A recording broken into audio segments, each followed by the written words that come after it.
Magneti vseh vrst so v današnjem času preprosto nepogrešljiv pripomoček vsakdanjega življenja. Najdemo jih povsod. Na hladilniku, kot spominke iz toplih krajev, skrite v mikrovalovni pečici ali pa na smetišču, ko prelagajo odpadne avtomobile.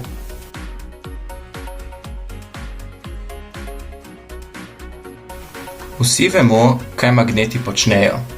Primejo se na tablo ali pa nam pomagajo pri pospravljanju vijakov ter matic.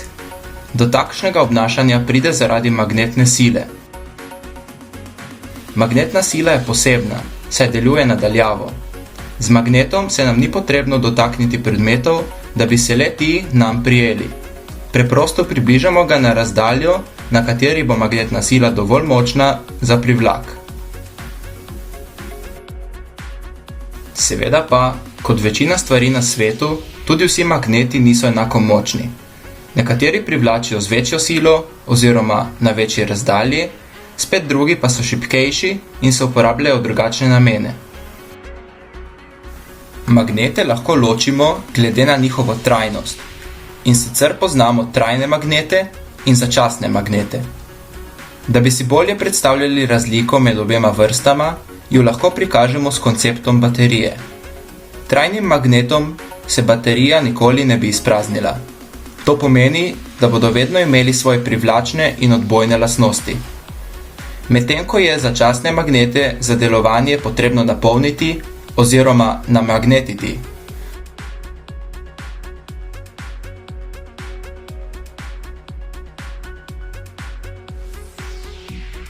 Le-ti čez nekaj časa in uporabe izgubijo svoje magnetne lastnosti. Kdorkoli se je že igral z magneti, je ugotovil, da ne privlačijo vsega okoli nas. Nekovin, to so na primer les, plastika in steklo, magneti ne privlačijo oziroma se nanje ne primejo. Nikoli ne vidimo magnetka na leseni mizi, vedno je na hladilniku ali nečem iz kovine. Seveda z razlogom. Ampak vse kovine nimajo enakih lastnosti in zato magnetizem ne deluje pri vseh enako.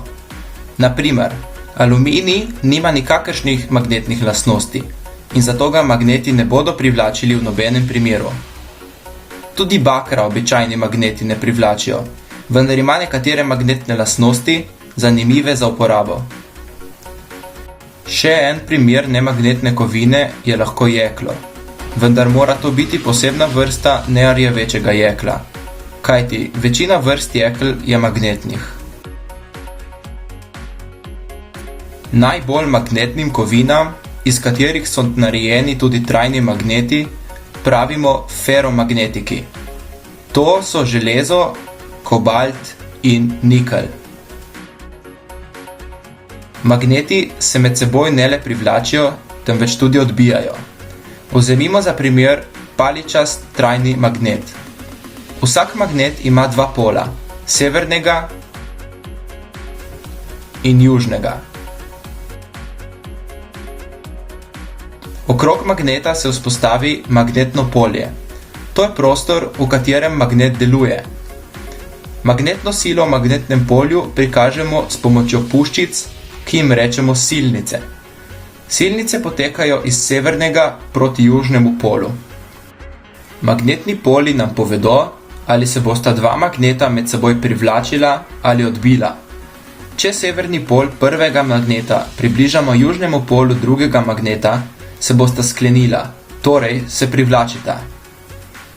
Če pa magneta med seboj približamo z dvema enakima poloma, se bosta odbijala, ne glede na to, ali približamo dva severna ali dva južna pola. Sedaj, ko vemo, kako delujejo magnetni poli, se lahko vprašamo, kako deluje kompas. Kompas ima v sebi vgrajeno majhno magnetno iglo, ki ima prav tako svoj severni in južni pol. Če kompasu približamo magnet, lahko ugotovimo, kateri pol magneta je kateri. Če se severni del igle obrne stran od približanega magneta, pomeni, da smo kompasu približali severni pol. To nam potrjuje tudi južni del igle, ki se je približal severnemu delu magneta. Če magnet obrnemo, se obrne tudi igla. Torej, kompas deluje s pomočjo usmerjanja glede magnetnih polov okolja, kar pomeni, da je naša Zemlja en velik magnet. Da se bo severni del magnetne igle usmeril proti severu, moramo tam imeti južni magnetni pol. Zato se na geografskem južnem polu Zemlje nahaja severni magnetni pol. To ponazarjajo tudi silnice, ki potekajo iz severnega v južni magnetni pol. Poseben tip magnetov so obročni magneti. Takšni magneti z luknjo v sredini so uporabni v marsikateri moderni tehnologiji. Z njihovo pomočjo pa lahko posebno magnetno vrtavko pripravimo do lebdenja. Lastnosti magnetizma nam pomagajo ohranjati zračno razdaljo med večjim obročnim magnetom na vodoravni površini ter samo vrtavko v zraku. Poleg tega, da mora biti vrtavka postavljena točno na sredini spodnjega magneta ter na določeni višini, se mora tudi vrteti. Brez vrtenja vrtavka nima dovolj ravnotežja, da bi stala samostojno v zraku. Prav tako, kot bi kolesar padel z mirujočega kolesa. Enkrat, ko se kolesar požene, postane lovljenje ravnotežja mačji kašelj. To se zgodi zaradi žiroskop efekta. Žiroskop je dandanes nepogrešljiva priprava v panogah, kot so robotika, pametna telefonija ter letalstvo.